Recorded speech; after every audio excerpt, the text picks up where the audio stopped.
Assalamualaikum warahmatullahi wabarakatuh. Perkenalkan kami dari kelompok 6. Di sini kami akan bahas materi tentang kawasan pantai, terumbu karang, dan padang lamun.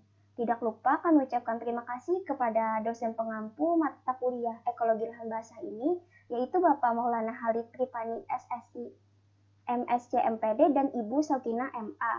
Adapun anggota dari kelompok kami yaitu Linda, Nur Aida Ajlina, Sania Jarro, dan Tiara Puji Lestari.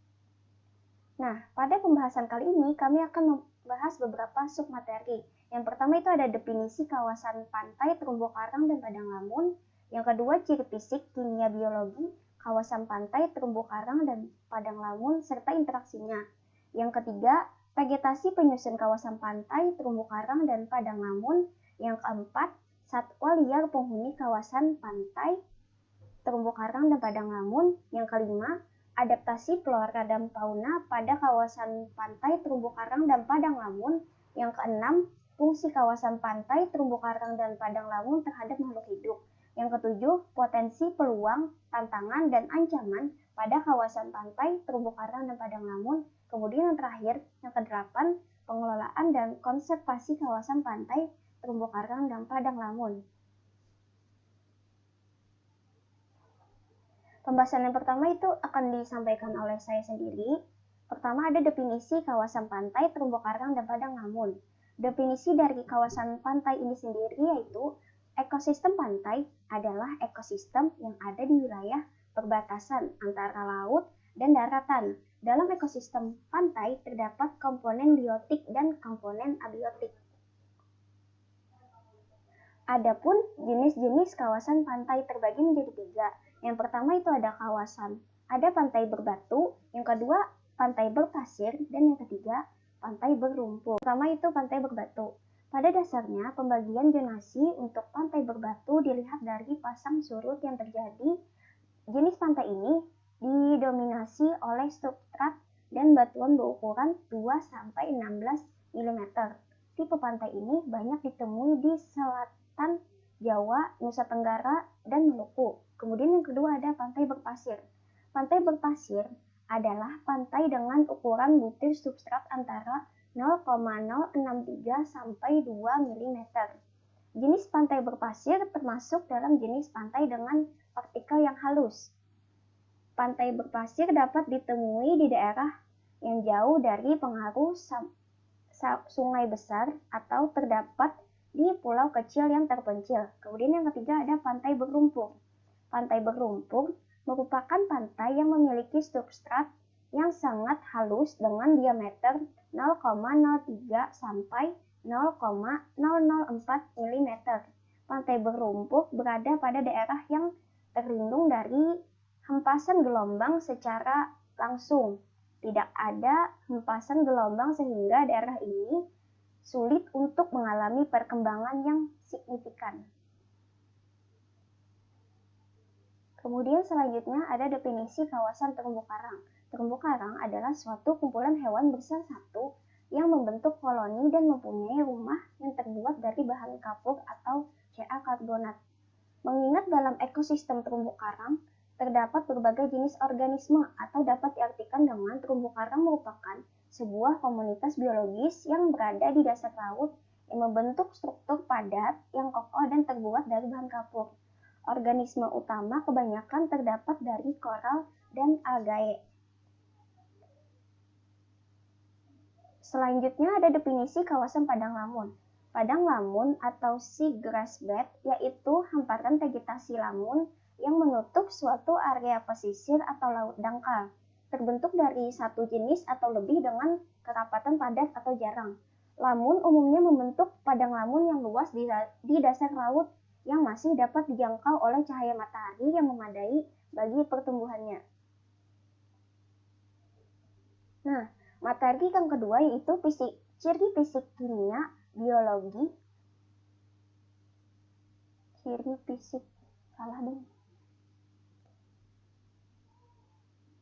Nah, materi yang kedua yaitu ciri fisika, kimia, biologi pada kawasan pantai, terumbu karang, dan padang lamun serta interaksinya. Yang pertama itu ada ciri Yang pertama kita akan bahas ciri fisik dari kawasan pantai, terumbu karang, dan padang lamun. 1. Kawasan pantai. Ciri fisika dari kawasan pantai ini ada 1. Suhu. Naiknya suhu air akan menimbulkan akibat seperti menurunnya jumlah oksigen terlarut dalam air, meningkatkan kecepatan reaksi kimia, mengganggu kehidupan ikan dan hewan air lainnya. Yang kedua, kecerahan dan kekeruhan. Adapun ciri fisik dari kawasan pantai yaitu 1. Suhu. Naiknya suhu air akan menimbulkan akibat seperti menurunkan jumlah oksigen terlarut dalam air, meningkatkan kecepatan reaksi kimia, dan mengganggu kehidupan ikan serta hewan air lainnya. Kedua, kecerahan atau kekeruhan. Pada perairan estuari yang kekeruhannya tinggi, produktivitas perairan akan rendah. Hal ini mengakibatkan terganggunya proses fotosintesis yang menyebabkan fungsi utama plankton sebagai produsen primer, pangkal rantai makanan, dan fundamental yang mendukung kehidupan seluruh biota di Eustaria menjadi terganggu, sehingga kehidupan seluruh biota juga akan terancam. Yang ketiga, kecepatan arus. Di perairan dengan dasar lumpur, arus dapat mengaduk endapan lumpuran sehingga mengakibatkan kekeruhan air dan mematikan hewan air. Keempat, gelombang. Gelombang mempunyai sifat penghancur. Gelombang juga mengubah bentuk karang-karang pembentuk terumbu. 5. Pasang surut air laut. Pengaruh pasang surut yang paling jelas terhadap organisme dan komunitas daerah litoral yang menyebabkan terkena udara terbuka secara periodik dengan kisaran parameter fisik cukup besar.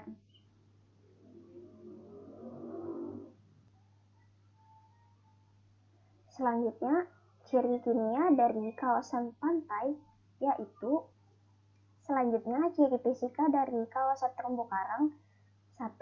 Suhu. Secara global, seberang terumbu karang dan dunia dibatasi oleh permukaan laut yang isoterm pada suhu 20 derajat Celcius dan tidak ada terumbu karang yang berkembang di bawah suhu 18 derajat Celcius. Terumbu karang tumbuh dan berkembang optimal pada perairan bersuhu rata-rata tahunan 23 sampai 25 derajat Celcius dan dapat menoleransi suhu sampai dengan 36 sampai 40 derajat Celcius. 2. Cahaya dan kedalaman. Kedua faktor tersebut berperan penting untuk kelangsungan proses fotosintesis oleh zooxanthellae yang terdapat di jaringan karang. Terumbu yang dibangun karang hermatitik dapat hidup di perairan dengan kedalaman maksimal 50 sampai 70 meter dan umumnya berkembang di kedalaman 25 meter atau kurang. Titik kompensasi untuk karang hemafitik berkembang menjadi terumbu adalah pada kedalaman dengan intensitas cahaya 15 sampai 20% dari intensitas di permukaan. 3. Kecerahan. Faktor ini berhubungan dengan potensial cahaya. Kecerahan perairan tinggi berarti penetral cahaya yang tinggi dan ideal untuk memicu produktivitas perairan yang tinggi pula. 4. Gelombang. Gelombang merupakan faktor pembatas karena gelombang yang terlalu besar dapat merusak struktur terumbu karang. Contohnya, gelombang tsunami. Namun, demikian, umumnya terumbu karang lebih berkembang di daerah yang memiliki gelombang besar. Yang kelima, arus. Faktor arus dapat berdampak baik atau buruk. Bersifat positif apabila membawa nutrien dan bahan-bahan organik yang diperlukan oleh karang dan zooxanthellae, sedangkan bersifat negatif apabila menyebabkan sedimentasi di perairan terumbu karang dan menutupi permukaan karang sehingga berakibat pada kematian karang. Ciri fisika padang lamun. 1. Temperatur. Lamun akan berfotosintesis secara maksimal pada kisaran suhu 20 derajat sampai 30 derajat Celcius. Semakin jauh suhu perairan dari suhu optimal ini, semakin berkurang kemampuan untuk berfotosintesis. 2. Arus. Produktivitas padang lamun juga dipengaruhi oleh kecepatan arus perairan. Pada saat kecepatan arus sekitar 0,5 meter per detik, jenis Thassalia residium mempunyai kemampuan maksimal untuk tumbuh. 3. Intensitas cahaya. Lamun memerlukan cahaya untuk berfotosintesis, sehingga semakin sedikit cahaya, semakin kurang berkembang lamunnya.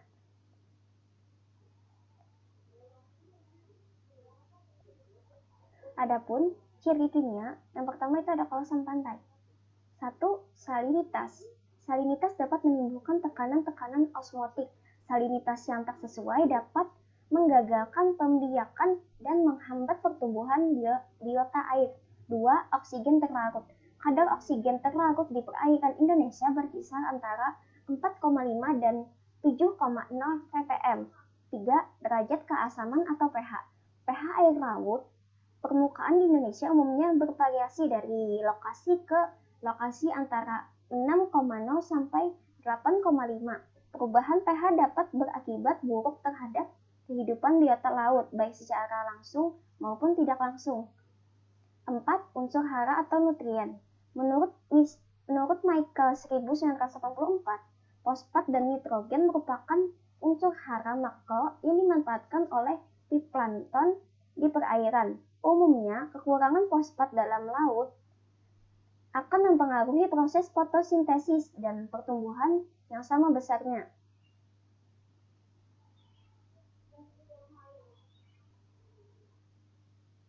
Selanjutnya, ciri kimia kawasan terumbu karang. 1. Salinitas. Terumbu karang hanya dapat hidup di perairan laut dengan salinitas air yang tetap di atas 30 derajat, 30% tetapi di bawah 35%. 2. Derajat keasaman atau pH. Habitat yang cocok bagi pertumbuhan karang adalah yang memiliki pH antara 8,2 sampai 8,5. 3. Oksigen terlarut. Menurut Simanjuntak tahun 2012 menyebutkan bahwa kadar oksigen terlarut semakin menurun seiring dengan semakin meningkatnya limbah organik di perairan. 4. Unsur hara.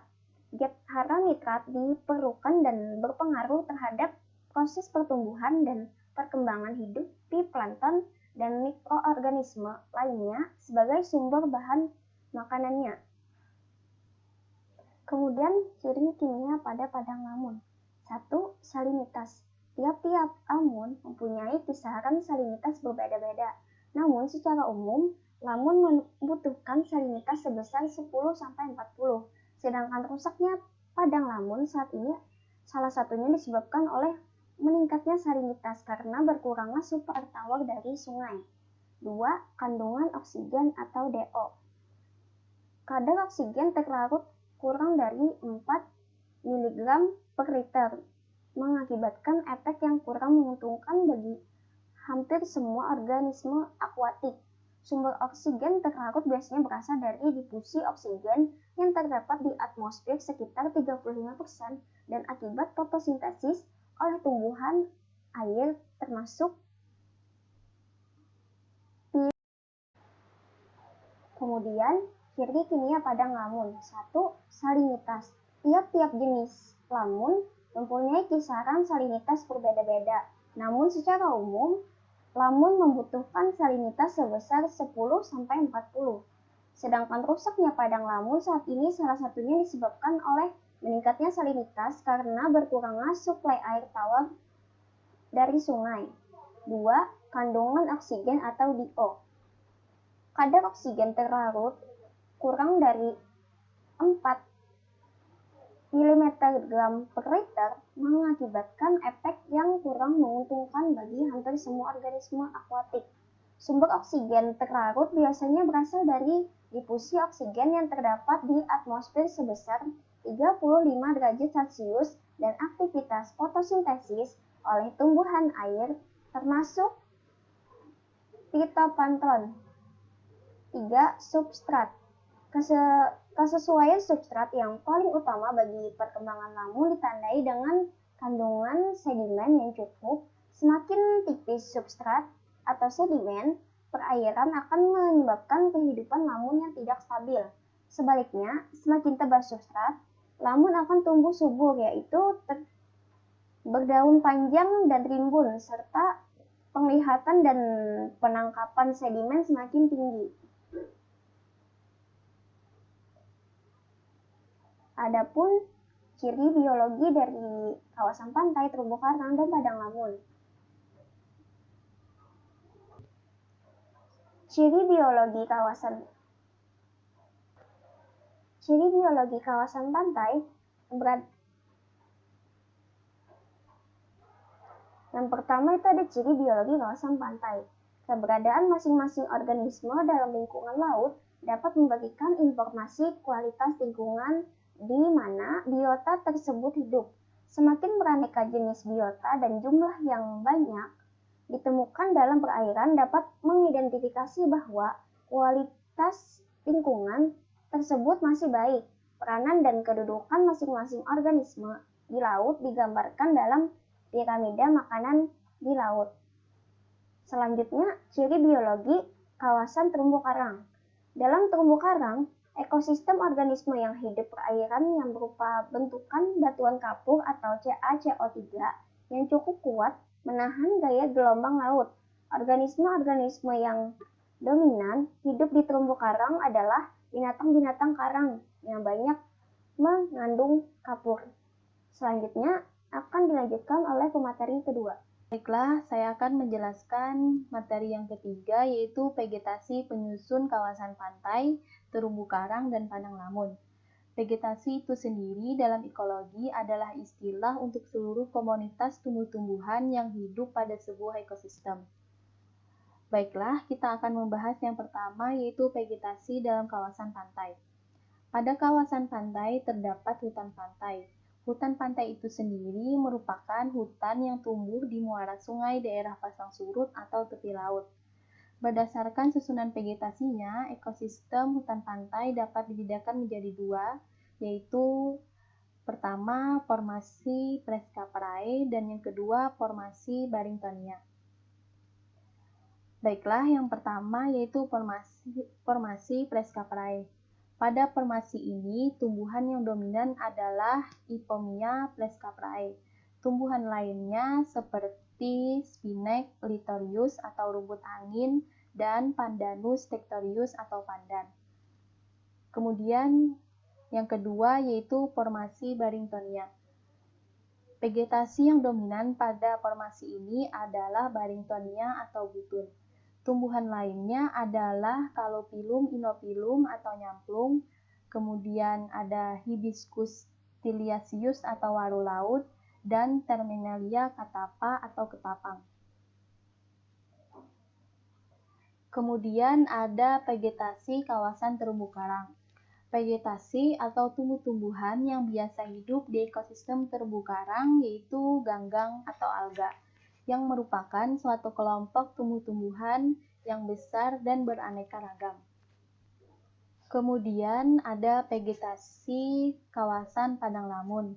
Vegetasi pada kawasan lamun terbagi menjadi dua, yaitu yang pertama vegetasi monospesifik dan yang kedua vegetasi campuran. Pada vegetasi monospesifik adalah komunitas lamun yang terdiri dari hanya satu spesies saja. Contohnya seperti lamun berdaun sempit atau dalam bahasa Latin yaitu Halodol uninerpis. Kemudian yang kedua yaitu vegetasi campuran. Vegetasi campuran adalah komunitas lamun yang terdiri lebih dari satu spesies lamun. Sedangkan padang lamun jenis vegetasi campuran umumnya terdapat di bagian bawah zona intertidal dan subtidal yang dangkal. Kemudian ada materi yang keempat yaitu satwa liar penghuni kawasan pantai, terumbu karang, dan padang lamun. Baiklah, yang pertama yaitu Phylum Cnidaria. Phylum Cnidaria merupakan kelompok-kelompok utama dari dunia hewan yang sangat penting dalam ekologi terumbu karang. Phylum Cnidaria itu dibagi menjadi 3 kelompok yaitu hidroid, ubur-ubur, dan anthozoa. Contoh dari Phylum Cnidaria seperti anemon laut, ubur-ubur, dan hewan karang. Kemudian ada Phylum Crustaceae. pada filum krustase merupakan kelompok yang amat terkenal dari filum arthropoda yang hidup dalam terumbu karang. Contohnya yaitu seperti teritip, kepiting, udang, dan lobster. Kemudian ada filum moluska. Filum moluska merupakan penyumbang paling terbentuknya pasir laut. Keanekaragaman moluska memainkan peranan penting di dalam jaringan makanan terumbu karang yang rumit ini. Contoh dari filum moluska yaitu seperti siput, cumi-cumi, gurita, dan kerang-kerangan. Selanjutnya, satwa di kawasan pantai, terumbu karang, dan padang lamun yaitu dari filum Echinodermata. Filum Echinodermata adalah penghuni perairan dangkal dan umumnya terdapat di terumbu karang dan padang lamun. Contohnya seperti bintang laut, bulu babi, dan teripang. Kemudian ada ikan atau Pisces. Ikan karang terbagi dalam 3 kelompok, yaitu ikan target, yaitu ikan-ikan yang lebih dikenal oleh nelayan sebagai ikan konsumsi. Kemudian yang kedua yaitu kelompok jenis indikator, yaitu ikan yang digunakan sebagai indikator bagi kondisi kesehatan terumbu karang di suatu perairan. Kemudian yang ketiga yaitu kelompok ikan yang berperan dalam rantai makanan. Nah, yang terakhir satwa di kawasan pantai yaitu reptilia. Reptilia yang terdapat pada ekosistem terumbu karang, pantai, dan padang lamun seperti ular laut dan penyu. 2 kelompok ini terancam punah. Ular ditangkap untuk digunakan kulitnya, dan penyu terutama untuk telurnya.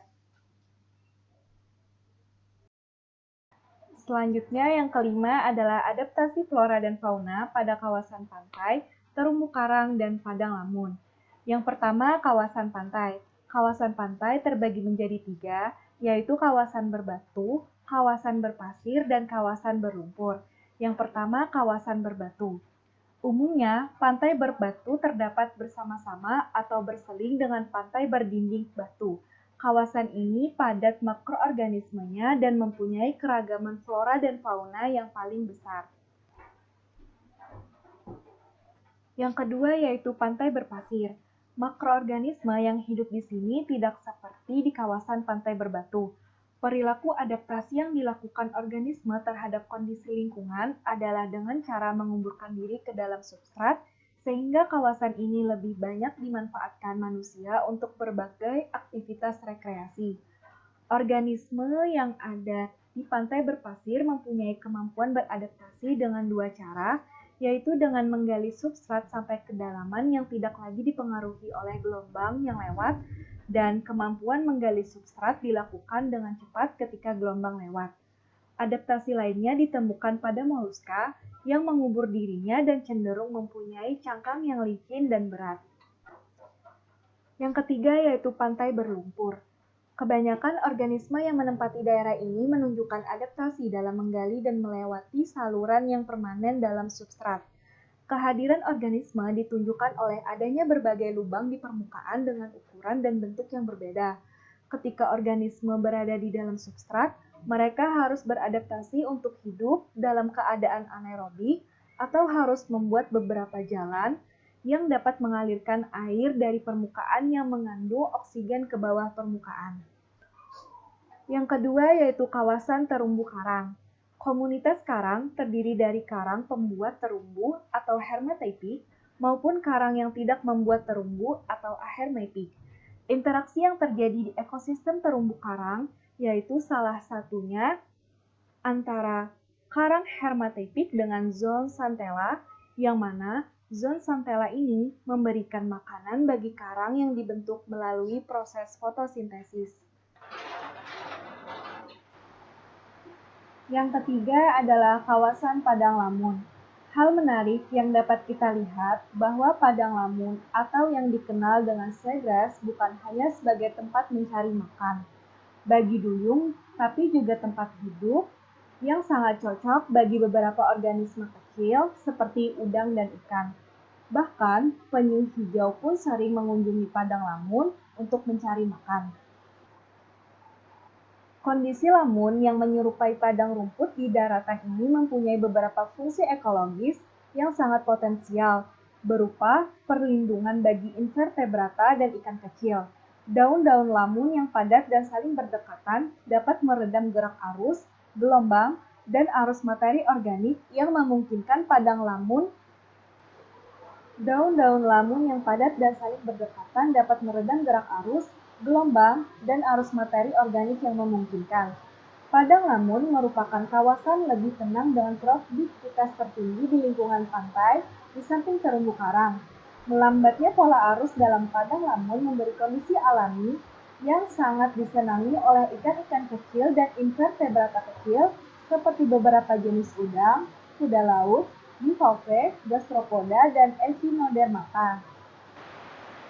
Selanjutnya yang keenam adalah fungsi kawasan pantai, terumbu karang, dan padang lamun terhadap makhluk hidup. Yang pertama, kawasan pantai. Secara alami, pantai berfungsi sebagai berikut. Yang pertama, pembatas antara darat dan laut. Yang kedua, tempat hidup biota pantai. Dan yang ketiga, tempat sungai bermuara. Yang kedua adalah kawasan terumbu karang. Kawasan terumbu karang memiliki fungsi sebagai berikut. Yang pertama, tempat tumbuhnya biota. Yang kedua, sumber plasma nuklear. Yang ketiga, dapat melindungi pantai. Dan yang keempat adalah sebagai objek wisata. Dan yang terakhir adalah kawasan padang lamun. Kawasan padang lamun memiliki fungsi antara lain, yang pertama sebagai produsen primer, yang kedua sebagai habitat biota, yang ketiga sebagai penangkap sedimen, dan yang terakhir sebagai pendaur zat hara.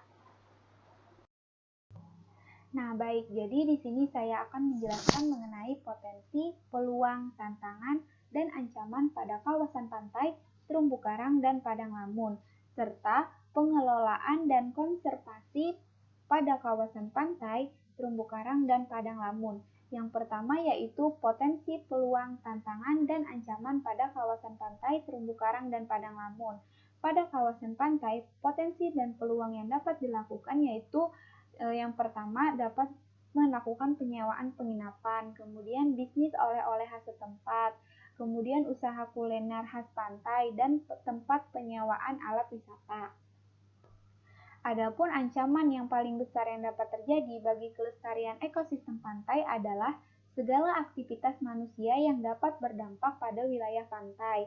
Hasil akhir dari aktivitas manusia yang dapat berdampak buruk pada ekosistem pantai antara lain adalah sampah limbah domestik, limbah sektor perikanan, dan pembangunan fasilitas-fasilitas wisata. Sampah limbah juga sangat mengancam ekosistem pantai. Sampah tersebut tentunya bukan saja dari masyarakat sekitar pesisir. Sampah yang banyak berserakan ini bisa terbawa oleh ombak ke pesisir sehingga mengurangi pemandangan indah dari pantai tersebut. Selanjutnya pada kawasan terumbu karang. Adapun potensi dan peluangnya yaitu pemanfaatan sumber daya ekosistem terumbu karang secara berkelanjutan untuk pembangunan dan menopang mata pencaharian masyarakat. Yang ini dihadapkan pada permasalahan semakin seriusnya kerusakan terumbu karang. Kerusakan terumbu karang mempunyai implikasi dampak yang luas, seperti merosotnya keanekaragaman hayati, berkurangnya sistem perlindungan alamiah daratan pantai oleh bahaya erosi dan abrasi, memburuknya kualitas objek dan daya tarik wisata, serta lain sebagainya. Nah, kemudian ada tantangannya. Penyebab kerusakan ekosistem terumbu karang di Asia Tenggara termasuk di Indonesia antara lain adalah sebagai berikut. Yang pertama yaitu pembangunan di wilayah pesisir. Yang kedua, pencemaran laut akibat aktivitas di laut. Yang ketiga, sedimentasi dan pencemaran dari daratan. Yang keempat, penangkapan ikan secara berlebihan. Yang kelima, penangkapan ikan dengan cara merusak. Selanjutnya, pemutihan karang akibat perubahan iklim global. Adapun dampak aktivitas pariwisata komersil terhadap terumbu karang yaitu sebagai berikut. Yang pertama, pembangunan fasilitas wisata. Dampaknya dapat merubah aliran di sekitar terumbu karang dan akhirnya merubah faktor ekologi terumbu karang dapat menimbulkan kekeruhan sehingga mengurangi fotosintesis dapat menjadi sumber pencemaran tetap. Kemudian kerusakan oleh jangkar, dampaknya dapat memecah dan merusak karang. Selanjutnya kerusakan oleh penyelam. Seringkali aktivitas penyelaman atau diving secara tidak sengaja dapat menimbulkan kerusakan pada karang dan biota lainnya. Yang keempat, kerusakan oleh perahu kecil. Seringkali dasar perahu dan kapal pesiar dapat menabrak terumbu dan menimbulkan kerusakan fisik pada daerah yang dangkal, terutama pada saat air surut. Dan yang terakhir, berjalan pada terumbu karang. Nah, seringkali para wisatawan berjalan di terumbu karang saat air surut. Cara ini sangat potensial menimbulkan kerusakan fisik karang yang diakibatkan karena terinjak-injak. Yang ketiga yaitu potensi kawasan padang lamun. Lamun dapat ditemukan di seluruh dunia, kecuali di daerah kutub. Lebih dari 52 jenis lamun yang telah ditemukan. Penyebaran padang lamun di Indonesia cukup luas, mencakup hampir seluruh perairan Nusantara, yakni Jawa, Sumatera, Bali, Sulawesi, Maluku, dan sekitarnya. Yang kedua, permasalahan yang terjadi di ekosistem padang lamun. Ekosistem lamun sudah banyak terancam, termasuk di Indonesia, baik secara alami maupun oleh aktivitas manusia atau secara buatan. Besarnya pengaruh terhadap integritas sumber daya, meskipun secara garis besar tidak diketahui, namun dapat dipandang di luar batas kesinambungan biologi. Ancaman-ancaman alami ekosistem lamun berupa interaksi populasi dan komunitas, pergerakan sedimen, dan kemungkinan hama dan penyakit. Vertebrata pemangsa lamun seperti dugong. Di antara hewan invertebrata, bulu babi adalah pemakan lamun yang utama. Meskipun dampak dari pemakan ini hanya setempat, tetapi jika terjadi ledakan, potensi populasi pemakan tersebut akan terjadi kerusakan berat. Ancaman-ancaman alami terhadap ekosistem lamun berupa angin topan, siklon terutama di Filipina, gelombang pasang, kegiatan gunung berapi bawah laut, interaksi populasi dan komunitas, pergerakan sedimen, dan kemungkinan hama serta penyakit. Vertebrata pemangsa lamun seperti sapi laut. Di antara hewan invertebrata, bulu babi adalah pemakan lamun yang utama. Meskipun dampak dari pemakan ini hanya setempat, tetapi jika terjadi ledakan populasi pemakan tersebut akan terjadi kerusakan berat.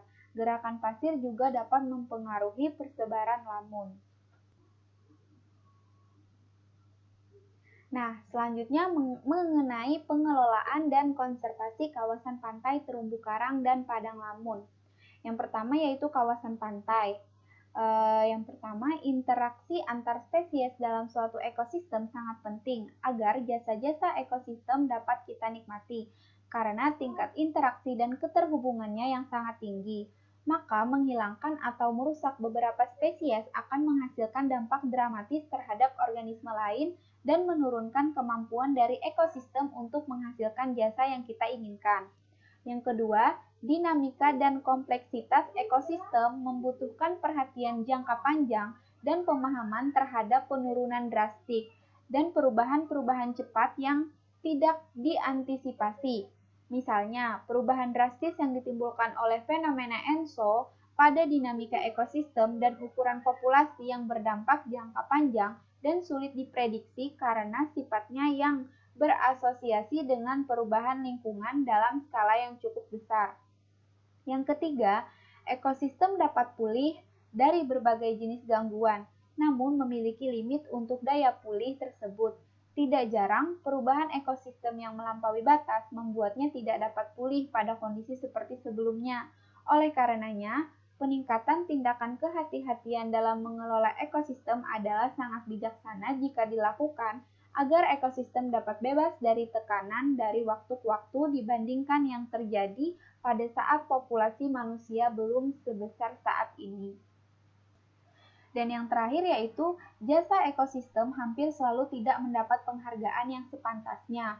Walaupun beberapa komoditas misalnya ikan dan udang memiliki nilai ekonomis yang tinggi, Banyak jenis jasa lingkungan penting lainnya sama sekali tidak dihargai atau dianggap berarti secara ekonomis. Nah, contoh dari jasa-jasa ekosistem yang menghadapi resiko besar karena banyak di antara kita tidak menghargainya adalah perlindungan pantai dari erosi, dari terumbu karang dan mangrove, siklus nutrien, regulasi iklim, warisan budaya, dan lain sebagainya. Seluruh jasa ini tidak memiliki nilai keuangan dan umumnya tidak pernah menjadi faktor penting dalam penentuan kebijakan, sehingga menghadapi berbagai resiko kerusakan dan tekanan akibat aktivitas manusia. Yang kedua yaitu kawasan terumbu karang. Untuk mencegah semakin rusaknya terumbu karang, maka diperlukan pengelolaan terumbu karang. Pengelolaan pada hakikatnya merupakan suatu proses pengontrolan tindakan manusia agar pemanfaatan terumbu karang dapat dilakukan secara bijaksana dengan mengindahkan kelestarian lingkungan. Salah satunya adalah dengan konsep penetapan kawasan konservasi laut atau yang sering disebut dengan KKL. Nah, yang terakhir yaitu kawasan padang lamun. Saat ini, kondisi ekosistem padang lamun di perairan pesisir Indonesia sekitar 30-40%. Pelestarian ekonomi padang lamun merupakan suatu usaha yang sangat kompleks untuk dilaksanakan, karena kegiatan tersebut sangat membutuhkan sifat akomodatif terhadap segenap pihak, baik yang berada di sekitar kawasan maupun yang berada di luar kawasan tersebut. Pada dasarnya, untuk mengatasi masalah-masalah perusakan dan untuk menjaga serta melindungi sumber daya alam serta ekosistem padang lamun secara berkelanjutan, diperlukan suatu pengelolaan yang tepat. Nah, berikut beberapa hal yang dapat dilakukan untuk mengatasi permasalahan-permasalahan tersebut.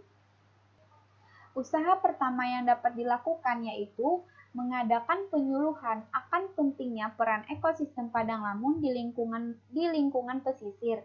Yang kedua, menyadarkan masyarakat agar mengambil peran yang lebih besar dalam menjaga dan mengelola sumber daya padang lamun.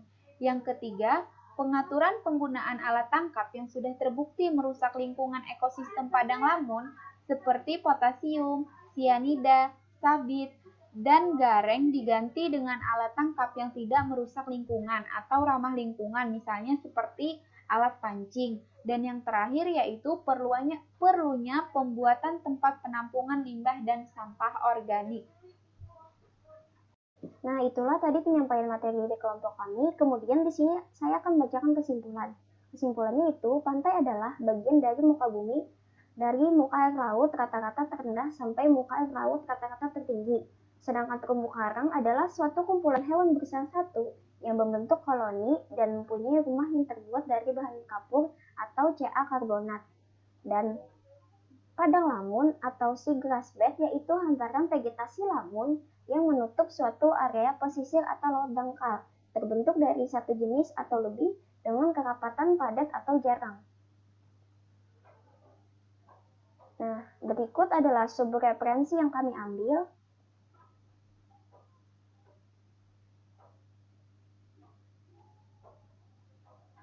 Sekian penyampaian materi dari kelompok kami. Atas perhatian Bapak, Ibu, dan teman-teman semua, kami mengucapkan terima kasih. Wassalamualaikum warahmatullahi wabarakatuh.